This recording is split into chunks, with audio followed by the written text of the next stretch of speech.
Hello friends, एक बार फिर से स्वागत है हमारे अपने यूट्यूब चैनल शुभम स्टेनोग्राफी में। अगर आप इस चैनल में नए हैं तो चैनल को सब्सक्राइब कर दें और शेयर करते रहें।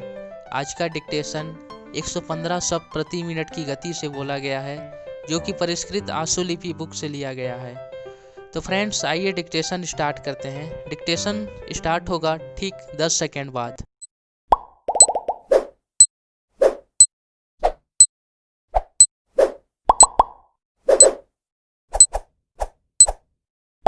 संसद ने पंजाब में राष्ट्रपति शासन की अवधि 6 माह के लिए और बढ़ाने का संविधान संशोधन विधेयक पारित करके केंद्र की राष्ट्रीय मोर्चा सरकार पर बड़ी जिम्मेदारी डाली है।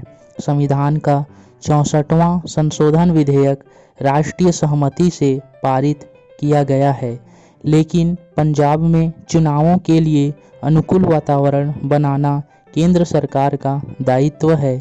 पिछले महीनों में आतंककारियों की कार्रवाइयां राज्य में बढ़ी हैं, जैसा कि प्रधानमंत्री ने स्वयं स्वीकार किया है। जो हालात पंजाब में हैं, उनसे विधानसभा के लिए निष्पक्ष और स्वतंत्र चुनाव कराना संभव नहीं लगता। लोकसभा चुनावों के दौरान शांतिपूर्ण मतदान हुआ, लेकिन आतंककारी वैसा ही व्यवहार अब भी करेंगे, इसकी क्या गारंटी है। अकाली दल के नेता सिमरनजीत सिंह मान व अन्य अकाली नेता तत्काल चुनाव कराने की मांग तो कर रहे हैं, लेकिन पंजाब में शांति और व्यवस्था कायम कैसे हो, इसका कोई रास्ता सुझाने को तैयार नहीं है।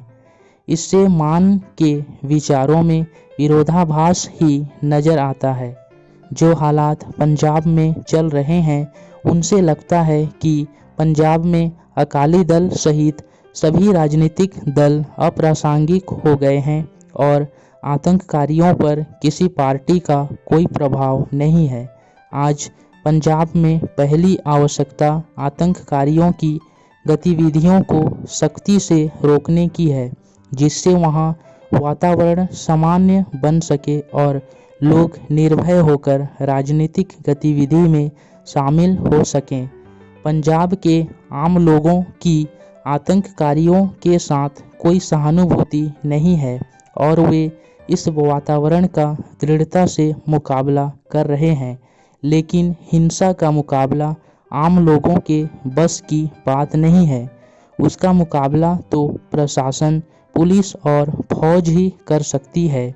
दिल्ली में राष्ट्रीय मोर्चे की सरकार बनने के बाद इस समस्या का राजनीतिक समाधान निकालने की दिशा में पहल की गई, लेकिन खेद की बात यह है कि पंजाब के जन नेताओं ने, जो पिछले लोकसभा चुनावों में जीतकर आए थे, कोई सहयोगी रुख नहीं दिखाया है। पिछली सरकार के कार्यकाल के दौरान जिस तेजी से मूल्य वृद्धि हुई थी, वह थमी जरूर है, लेकिन मूल्यों में गिरावट आना शुरू हो गया है, ऐसा मानना मुश्किल है। मूल्य वृद्धि के संबंध में राष्ट्रपति के अभिभाषण के दौरान कांग्रेस सदस्यों ने सदन में जो व्यवहार किया, वह तो निंदनीय है, लेकिन यह बात सही है कि महंगाई कम नहीं हुई है। सरकार को बने अभी 100 दिन ही हुए हैं और इतनी अल्पावधि में यह उम्मीद करना भी सही नहीं है कि भावों में गिरावट आएगी। लेकिन सरकार का यह दावा सही नहीं है कि भावों में गिरावट आना शुरू हो गया है। नई सरकार को देश की जैसी आर्थिक स्थिति विरासत में मिली है, उसमें अल्पावधि सुधार संभव ही नहीं है और सरकार को इस तथ्य को स्वीकार करने में कोई झिझक भी नहीं होनी चाहिए। नई सरकार को देश के आर्थिक हालात को सुधारने के लिए पर्याप्त समय तो देना ही होगा। केंद्र में सत्ता परिवर्तन के बाद जो खुलेपन का वातावरण पैदा हुआ है, वह स्पष्ट ही है। सरकार लोकतांत्रिक संस्थाओं की मान मर्यादा व प्रतिष्ठा को बहाल करने में लगी है स्टॉक। अगर यह डिक्टेशन आपको अच्छा लगा तो चैनल को लाइक करें, सब्सक्राइब करें और शेयर करना बिल्कुल भी ना भूलें, ताकि आने वाले लेटेस्ट वीडियो सबसे पहले आप तक पहुँचे।